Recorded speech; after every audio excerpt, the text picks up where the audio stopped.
சந்தை மூட்டு கிடக்கு. ஓ இல்லை, அது கிளிநொச்சி கரைச்சி பிரதேச சபை நினைக்கிறேன். அது ஒரு பெரிய பிரச்சனையான பிரதேச சபை நான் கேள்விப்பட்டிருக்கேன். மற்ற கணக்கு காசுகள் சம்பந்தமான பிரச்சனைகளும் போய்கொண்டிருக்கு. அதில் அது ஏதோ ஒரு உலக வங்கியோ அல்லது ஏதோ ஒரு ஏடிபின்ற டெவலப்மெண்ட்லாம் அந்த கடை கட்டுப்பட்டான்னு கேள்விப்பட்டேன் நான். அதே அப்படி ஒரு என்ன சொல்கிறது, கஷ்டப்பட்ட ஆக்களுக்கு கொடுத்து அந்த காசு எடுத்து வச்சுக்கொண்டு கடையை கட்டிக்கொண்டு அதுக்கப்புறம் முக்கியமாக பிரதேச சபை இல்லாத நேரங்களில் இப்போ நாங்கள் பிரதேச சபை தவிசாளரும் இல்லை, ஆட்சியும் இல்லாத நேரங்களில் அதை நினைக்கிறேன் ஒரு வழக்கு போட்டும் உதவி செய்திருக்கு போலக்கு. இந்த முறை கரைச்சி பிரதேச சபை எங்களுக்கு வரும் பட்சத்தில் வரும்னு நான் நினைக்கிறேன். வரும் பட்சத்தில் இந்த 1 கோடிக்கு 2 கோடிக்கு போட்டு இப்போ என்னடா இப்போ உங்களுக்கு தெரியும், கிளிநொச்சி இருக்கிற ஒரு ஆளால் சாதாரண வருமானம் எடுக்கிற ஒரு ஆளை இப்படி கோடிக்கணக்கில் போடல அது காசு. இப்போ வேறு ஆக்கள் வேணுண்டா போடலாம், பட் இங்கே இருந்து கஷ்டப்பட்டு இடப்பெயர்வுக்குள்ள போன சனத்தால் இயலாது. அந்த டெண்டரை கேன்சல் பண்ணி போட்டு நாங்கள் கிளிநொச்சி அந்த ஏரியாவில் கிட்ட இருக்கிற ஆக்களுக்கு, அந்த ஏரியாவில் ஏற்கனவே கடை வச்சுருந்த ஆக்களுக்கு, மற்றது இப்போ கனவேறு கவர்மெண்ட்டு சொல்லி போட்டு தானே இப்போ அந்த கடையை உடைச்சி கட்டியிருக்கணும். அவைக்கு திருப்பி அந்த கடை கொடுக்குற வேலையை நான் பார்ப்பேன் கட்டாயம், அதில் எந்த சந்தேகமும் இல்லை. சரி சரி. மடக்கையில் எப்படி லோக்கல் இது பார்லிமெண்ட் எலெக்ஷன் பண்ணணும், அது முழுக்க போட்டுட்டேன். இனி வெல்றது தானே, இப்போ என்ன நான் ஓட்டு எடுத்து கொடுப்பேன். மத்திய டாக்டர் இந்த முறை தேர்தலில் பொதுவாக யாழ்ப்பாணத்தை பொறுத்தவரையில் ஃபைனல் தொகுதியில் அந்த ஆட்சி அமைக்கையிலான சட்டங்கள் அப்படி வெறும் சந்தர்ப்பத்தை நீங்கள் யாரோட கூட்டணி செய்யுது. அப்போ இப்போ இது என்று சொல்லலாது. இப்போ உதாரணம் சும்மா சொல்கிறேன், மானோட சேருவன் வீடோட சேருவன் சொல்லலாது. ஏனென்றால் அதில் அவை என்ன பாலிசியில் நிற்கணும்னு தெரியாது. மேபி எங்களுக்கு கூட கதிரை இருந்தோண்டு அவைகிட்ட 4 கதிரை வச்சோன்னு சொல்லலாம். தாங்கள் தான் சேமன் எடுக்க போகிறோம், நீங்கள் வாரண்டா வாங்கன்னு சொல்லக்கூடிய கட்சிகளும் இருக்குது. யதார்த்தமாக மக்களுக்கு யாரும் நல்லது செய்ய மாட்டேன், யாரோடையும் செய்கிறதுக்கு தெரியும். இப்போ தொங்கு நிலையாக வச்சு கொண்டு ஒன்றும் செய்யலாது தானே. உள்ளூராட்சி சபை ஒருத்தரும் ஒன்றும் செய்யலாது, ஒரு நடவடிக்கையும் செய்யலாது. உள்ளூராட்சி சபை இதை கூட்டத்தையும் கூட்டலான பிரயோசனம் இல்லை தானே.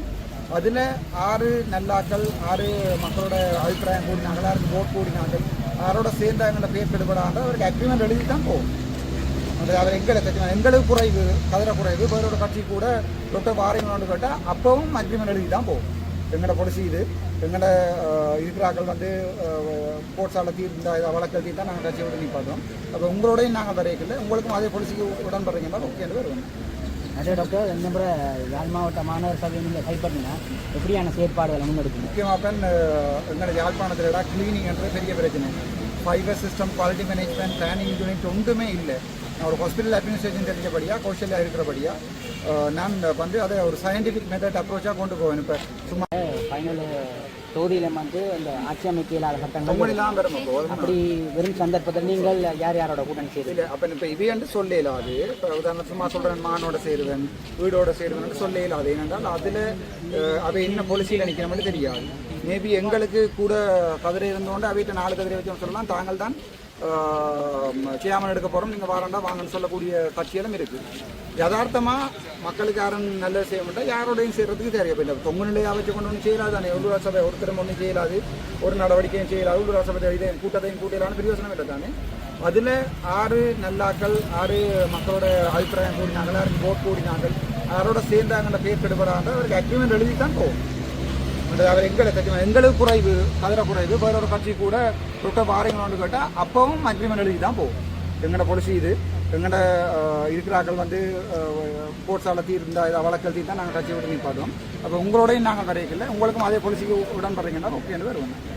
அதே டாக்டர் இந்த முறை யாழ் மாவட்ட மாணவர் சபையை நீங்கள் கைப்பற்றினா எப்படியான செயற்பாடுகளை முன்னெடுப்பீங்க? முக்கியமாக எங்களோட யாழ்ப்பாணத்தில் கிளீனிங் என்ற பெரிய பிரச்சனை. Fibre system, quality management, planning unit ஒன்றுமே இல்லை. நான் ஒரு ஹாஸ்பிட்டல் அட்மினிஸ்ட்ரேஷன் தெரிஞ்சபடியா, கௌசல்யா இருக்கிறபடியா நான் அதை ஒரு சயின்டிஃபிக் மெத்தட் அப்ரோச்சாக கொண்டு போவேன். இப்போ சும்மா நாங்கள் நாளைக்கு ஒரு பரிசை எடுத்த பிறகு 4 இடத்துல பெரலை வைக்கிறது அவ்வளோதான் முடிஞ்சுது. அப்படி இல்லை, ஒரு மாஸ்டர் பிளான் ஒன்றதுக்கு க்ரியேட் பண்ணி வடியாளம் இப்போ எங்கே போகணும், மற்றது அதாவது சேர்க்குற குப்பையை கொண்டு நெடுக்க காக்கவியில் போட்டு எரிச்சு கொண்டு போயிடாது, அந்த ஏரியாவில் போகவே இல்லாது. ஸோ காக்கவி ஃபுல்லாக க்ளீன் பண்ணணும். ஒரு ரீசைக்ளிங் பிளான்ட் ஒன்று க்ரியேட் பண்ணணும். அது ஏதாவது ஒரு நாட்டுக்கு ப்ரொஜெக்ட் ஒன்று எழுதி ரீசைக்ளிங் பிளான்ட் ஒன்று எடுத்து மற்றது திருப்பியும் அந்த பிளாஸ்டிக் ரீசைக்ளிங், இந்த டயனா பிளாஸ்டிக் அப்படி எல்லாம் இருக்குது. அவங்களுக்கு ஒரு 2 வேலையில் கொடுத்து மற்ற கிணவருக்கு வேலை கொடுக்கக்கூடிய மாதிரி. மற்றது தண்ணி வடிகாலம் என்ற முக்கியமான பிரச்சனை. அதை விட டவுனுக்குள்ளே போயிடாது. இந்த பஸ் ஸ்டாண்ட் பிரச்சனை கணக்கு இருக்குது. எல்லா பஸ் ஸ்டாண்டுக்கு வடியால் போடணும். அப்படி கணக்கு பிரச்சனை இருக்குது. ஒரு அடிப்படியான பெரிய வேலையை வந்து செய்யுது. அதே டாக்டர் இப்போ சமூக வலைத்தளங்களில் இந்த யூடியூபர்ஸ் பல பிரச்சனைகள் போய்கொண்டு இருக்காங்க. உங்களோட சட்டத்தரணி லோயர் நிற்கிறபடியா கௌசல்யா நிற்கிறபடியா அவள் ஊடாக ஒரு விழிப்புணர்வு இப்படியான காணொலிகள் போடணும் ஒரு சட்டம் சார்ந்த ஒரு விளக்கம் ஒன்று அது எங்களுக்கு சட்டம் ஆல்ரெடி இருக்கப்ப நீங்கள் வல்கராக ஒன்றும் போடலாம். வல்கரான்றது வந்து என்ன சொல்கிறது பாலியல் இதில் தூண்டுற மாதிரிலாம் யூடியூப்பில் ஒன்றும் போடலாம். ஸோ அது சட்டம் ஆல்ரெடி இருக்குது. ஏன்னா ஒருத்தர் போய் வழக்கு போட வேண்டாம். இந்த வழக்கு யார் காசு செலவழிக்கிறது, யார் வழக்கு எடுத்துருக்கு, யாருக்கு சமூக அக்கறை இருக்குது. நான் எப்பயோ சொன்னால் உங்களுக்கு ஞாபகம் தெரியும், உங்களோட வீடியோக்கள் இருக்கும் எடுத்து பாருங்க. ஒரு நாளைக்கு இந்த யூடியூப் எல்லாம் நான் எல்லாமே சுருக்கி கொண்டு வந்து அதைக்குரிய ஐடென்டிஃபிகேஷனை கொடுத்து அதை மீடியாவாக மாற்றி ஒரு யூடியூபர் ஃபோன் எடுக்கிற எல்லாருமே யூடியூபர் ஆகிடாது. 5000 10,000 சப்ஸ்கிரைபர் வரணும். வந்த அப்புறம் அவர் மெயின் ஸ்ட்ரீம் மீடியாவாக கொண்டு வரக்கூடிய வேலையை நான் செய்வேன். அதுக்குள்ள சும்மா யூடியூப் இருக்கின்றதுக்காண்டி கூடுதல் எல்லாத்தையும் எடுத்து போட்டு கொண்டிருந்தால் நாங்கள் அப்படி சட்ட நடவடிக்கை எடுக்கிறோம். வேறு வழி மெட்டா டாக்டர் ஒரு விமர்சனமான இதொன்று போய்கொண்டிருக்கு. இந்த வங்கி ஒழிப்பு ஊழல் அணி வந்து உங்கள் சார்ந்த ஆக்கள் செய்கிறதாக கூறப்படுது. இது தொடர்பாக உங்களோட நிலைப்பாடு அந்த ஃபோனை தான் இது காட்டுவோம், இதை பப்ளிக் காட்டுவோம். பேர் என்ன இருக்கு இது ஃபோனு தான். வங்கி ஒழிப்பு நாளைக்கு என்ன எழுதுறாங்களோ எனக்கு தெரியாது. இந்த அவனுங்களுக்கும் நான் மெசேஜ் போட்டிருக்கேன். என்ன பற்றியுமே ஏதாவது எழுதுறேன்டா எழுதுங்கடா ரெண்டா கும்பிடு போட்டு வச்சுருக்கானுங்க. நான் காட்டுறேன். ஊழல் ஒழிப்பு வாங்கி வேணுங்க எழுதுங்க.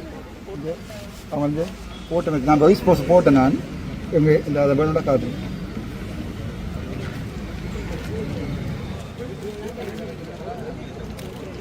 அப்போ எல்லா பாரபட்சம் பார்க்க வேண்டாம். மேபி நான் பிள்ளையான ஆளாக இருக்கலாம். அப்படி ஏதாவது இருந்தால் தாராளமாக போடலாம். அப்போ அதை நீங்கள் என்கிட்ட கேட்டாலும் நான் பார்த்து சொல்லுவேன். இப்போ 5 பிரதேச சபைக்கு கட்டியிருக்கிறேன், 12 பிரதேச சபைக்கும் காசு சேர்த்து கொண்டு தான் இருக்கிறேன். நான் ஓப்பனாகவே சொல்லியிருக்கிறேன். ஒரு நாள்லேருந்து அனுப்பி கொண்டிருக்கணும். அதை எடுத்து நாளைக்கு எப்படியும் ஒரு மிச்சம் பண்ணல ஒரு 6 அல்லது 8 மடங்கு 10 நாளில் மிக்க 4 கட்டுவேன். 12 மணிக்கு 4 கட்டு எடுத்துக்கிறேன். மொத்தம் 17 பெரும்பாலும் கட்டுவோம். அது தவிர வவுனியாவிலே கட்டுப்பட்டு கொண்டிருக்கு, ட்ரிங்கோ கட்டுப்படுது, பண்டிகளோ கட்டுப்படுது. இப்போ சிங்கள ஏரியா இல்லாத எல்லா கட்டுப்படுது. இல்லாட்டா கலசம் நான் திருப்பி கொடுக்கணும். வேண்டிட்டால் நான் திருப்பி கொடுக்கலாம். வேணுமானாக்கள் 86 18 0 32 95 என்னோட ஐடென்டி கார்டு நம்பர் அங்கே போய் தேடி அடித்து பார்த்து இருந்தால் ஸ்க்ரீன்ஷாட் எடுத்து போடுவோம். ஒரு பிரச்சனை அவங்களுக்கே நான் மெசேஜ் போட்டிருக்கேன். என்னில் எதுவும் பிள்ளைகள் இருந்தாலும் போடுங்கடாப்பா. எனக்கு நான் இன்றைக்கு மெசேஜ் அனுப்ப மாட்டேன். நானே கும்பிடு போட்டேன். இவங்க சும்மா அடி கொண்டிருக்காங்க. தண்ணி உள்ள ஒழிப்பீங்க நான் தான் செய்ய வேண்டாம். நெட்ட வேலை செஞ்சு கொண்டிருக்காங்க. நான் அவங்களுக்கே அட்வைஸ் பண்ணியிருக்கேன். அவங்களோட ப்ரொஃபைல் வந்து லொக்கா இருக்கிறதுக்கு என்னென்ன செய்யணும் ரெண்டாவது என்னோட கண்டாக்ட் பண்ணினவங்க கண்டாக்ட் பண்ணி சொன்னாங்க. டாக்டர் எனக்கும் ஒரு போஸ்ட் போட்டிருக்காங்க. அல்ஃபா மேல நினச்சி கொண்டிருக்கிறாரு. இது ஒரு போஸ்ட் ஷேர் பண்ணி தான் இருக்குது. எனக்கு ஒரு கோபம் இல்லை. ஆனால் யாரோ ஒரு கொஞ்சம் பேர் சேர்ந்து தான் செய்து கொண்டிருக்காங்க. நல்ல விடயம்ண்டா நான் ஷேர் பண்ணியிருக்கேன். சில விடயங்களை சில பேர் தனிப்பட்ட ஆக்களில் பாதிக்கப்படுதெல்லாம் இப்போ எனக்கு கேட்ட அப்புறம் ஷேர் பண்ணி போட்டு ஷேர் பண்ணுறது குற்றம் இல்லையா? இப்போ எழுதுறது தான் குற்றம். ஆனால் அவங்க எழுதினதில் குற்றங்களில் பிழையானது என்றால் அதை நிரூபிக்கிறது. இப்போ எனக்கு எதுவும் எழுதினா நான் இந்த ஐடென்டி கார்டை போட்டு இந்த பேங்க் ஸ்க்ரீன்ஷாட்டை போட்டு எல்லாமே நிரூபிக்கிறேன் நான். என்ன அப்போ இவை எழுதினாக்கள் இவை நிரூபிக்கணும். சும்மா அவங்களுக்கு போய் இன்னொரு கல்ல ப்ரொஃபைல் ஐடி எழுதி அவங்களுக்கு தூசணத்தால் எழுதுற விட்டுட்டு நிரூபிக்கணும். ஒரு பிரச்சனையும் இல்லை. இப்போ உங்களுக்கு பார்த்து உங்களுக்கு விளங்கிருக்கு ஐடி எந்த ஐடி சார் இந்த சார் நான் எத்தனை மெசேஜ் போட்டுருக்கேன். தொடக்கத்திலிருந்து நான் எல்லாமே போட்டு கொண்டு தான் இருக்கேன். ஃபர்ஸ்ட்டாக போட்ட மெசேஜ் வந்து அழிச்சிட்டாங்களா அவங்க போட்டது. ஏதோ நக்கலாக போட்டு எனக்கும் போட்டிருந்தாங்களா ஐயா வணக்கம் இந்த இடம் நான் வெரி ஓப்பன். அப்போ நான் இது நான் நடத்துகிற ப்ரொஃபைல் இல்லையாடாப்பா. நான் அப்படி போடுறேன்டா நான் எந்த ப்ரொஃபைல்லே போட்டு வளர்க்க வேண்டியிருப்பேன். நான் நிறைய ஒரு ஆள் போடுறேன்டா எந்த ப்ரொஃபைல்லே போட்டிருப்பேன். நான் ஒரு சில விடயங்கள் பாராளுமன்ற காட்சியும் அதுக்கு எவிடன்ஸ் இருக்குது. காட்டுற சரியில்லை, டீசென்ட் இல்லாத இல்லை. பட் அது வழக்கு போடுறோன்னா நாங்கள் நீதிமன்றத்துக்கு கொடுக்கறதுக்கு ரெடியாக இருக்கோம். மெட்டா டாக்டர் இப்போ தேர்தல் காலம் என்றபடியாக பார்லிமெண்ட் எம்பிமாருக்கு வந்து பாதுகாப்பு கூடுதலாக தேவைப்படும் தானே. அப்படியான சந்தர்ப்பத்தில் நீங்கள் அதை ஒன்று எதிர்பார்க்கிறீங்க? வேறு இவர்கிட்ட கொடுத்துருக்குறோம். நாங்கள் யார்கிட்ட என்றால் சபாநாயகர்கிட்ட கொடுத்துருக்குறோம். அதை சீனியர் டிஹெச்சுக்கு எல்லாம் அனுப்பியிருக்கணும். அவள் பாதுகாப்பு தார மாதிரி இல்லை. என்னோட அவைக்கு ஜாழ்ப்பாணத்தை பொறுத்த வரைக்கும் நான் ஒரு பிரச்சனை ஆனாலும் இப்போ அந்த நலிந்த ஜேசு அந்த மெசேஜ் காரணம் இந்த என்பிபி ஏதாவது செய்யறா பிரயோசனமாக செய்யணும். ஒன்றில் என்ன சுட வேணும். அதை விட்டுட்டு இந்த நலிந்த ஜேசு சொல்லியிருக்கிற கேபினட் ஸ்போக் பர்சன் டாக்டர் நலிந்த ஜேசு said today the government expects that the speaker will take some action against Jaffna district MP Ramana Arjuna. என்ன ஆக்ஷன் எடுக்க போறீங்க? யாரோ ஒரு ஆள்கிட்ட பேரை போட்டு நான் தான் கதைச்சினா நான் மண்டுடாப்பா. உங்களுக்கு தெரியுமா? இப்போ வந்திருக்கு நான் தான் காய்ச்சி நான் வந்து பிமல் ராஜ் நாயக சொல்லிக்க வேண்டாம். நீங்கள் எங்கேண்டு பார்த்து கொண்டுக்கிறீங்க அர்ஜுனா காய்க்கிறது வீடியோ போடுறது. எங்கேயாவது நான் அந்த சம்மந்தப்பட்ட லோயரை பற்றி காய்ச்சிக்கிறேன்னா கதைக்காத எங்கடா கன்சர்ட்ல இருந்து நீக்கிறது. இவங்க இப்போ என்பிபிக்கு பெரிய பிரச்சனை. இப்போ வடக்கு மாநிலத்தில் நான் தான் பெரிய பிரச்சனை. எனக்கு என்ன ஆக்ஷன் எடுக்க போறாங்க?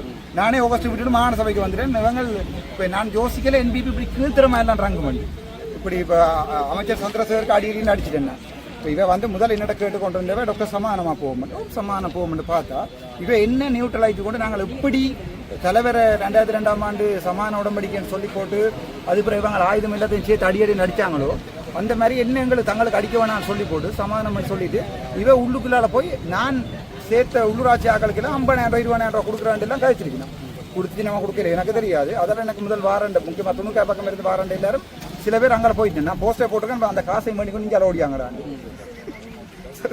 அப்போ இவ ஒரு என்ன சொல்கிறது ஒரு அரசாங்கம் இப்படி ஒரு கேவலமா நான் கன்சார்ட்டில் கதைக்காததையே கதைச்சாண்டு போட்டு கதைக்காதங்கிற ரிமூவ் பண்ணுறது நான் நீங்கள் இந்த வீடியோ எல்லாமே எடுத்து போட்டிருப்பீங்க தானே ஒரு இடமே சம்மந்தப்பட்ட லோகர் சம்மந்தமாக நான் கதைக்கிறேன். இந்த முகப்புத்தகத்தில் சம்மந்தம் அவா எந்த பேரை போட்டு எழுதியிருந்தவா நான் அவா பற்றி எழுதவே இல்லை. அவளோட பேரை போட்டு ஒன்றுமே நான் எழுதலை. முகப்புத்தில் எழுதினது என்ன கன்சார்ட்டில் நிற்கிறது. அப்போ எனக்கு அது தெரியல. அடுத்ததே 6 hour என்ன வேணும் மாட்டட்டும் எனக்கு ஐடோம் கேர். நானே தான் பிள்ளை விட்டா அது நாங்கள் வந்து இப்போ என்ன அது முக்கியமான இவர் ஏன் இப்படி ஒரு அறிக்கை விட்டுருக்காருண்டா யுனைடெட் நேஷன் ஹை கமிஷனுக்கு வந்து நாங்கள் கம்ப்ளைண்ட் பண்ணிட்டோம் 77 நாள் என்ன கதைக்க விடையில.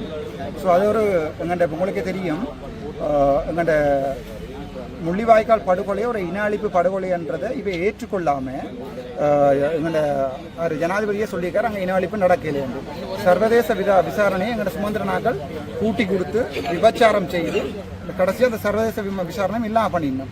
இப்போ சர்வதேச விசாரணை கேட்க போகிற ஒரே ஒரு ஆள் நான் மட்டும்தான். ஸோ அவைக்கு ஏதாவது ஒரு ஆக்ஷன் எடுக்கணும் என்றால் இதே பிமல் ரத்நாயக்கு இதே என்ன பேர் அவருக்கு ஒரு எம்பி எனக்கு முதல் பைத்தியம் சொன்னார் அவர் என்ன எம்பி ஜெயஸ்ரீ ரத்நாயக்கு மீடியா மேனியாண்டு கதைச்சாள். அப்போ நாங்கள் பிமத் ரத்நாயக்கு எதிராக ஆக்ஷன் எடுக்கணும். இவே தாங்கள் கதைக்கலாம் நான் யாருக்குமே பைத்தியம் இந்த வரைக்கும் சொன்னேன். ஏன்னா நான் ஒரு டாக்டருக்கு நான் ஒரு ஆளை பார்த்து இதாக பைத்தியம்ண்டா அது டயக்னோசிஸ் தான். அது எனக்கு எஸ்எல்எம்சியில் ஆக்ஷன் கூட எடுக்கலாம். அதெல்லாம் நாங்கள் வாய திறக்க மாட்டோம். சும்மா கூட விசாரணை கேட்க மாட்டோம். நாங்கள் இவ ஒரு கேவலமான அரசியல் நினைக்கிறேன். முக்கியமான அந்த இல்லாத 3 நாள் கனவேர் குளறி இருக்கணும். நான் போன அப்புறம் கேட்போம் அது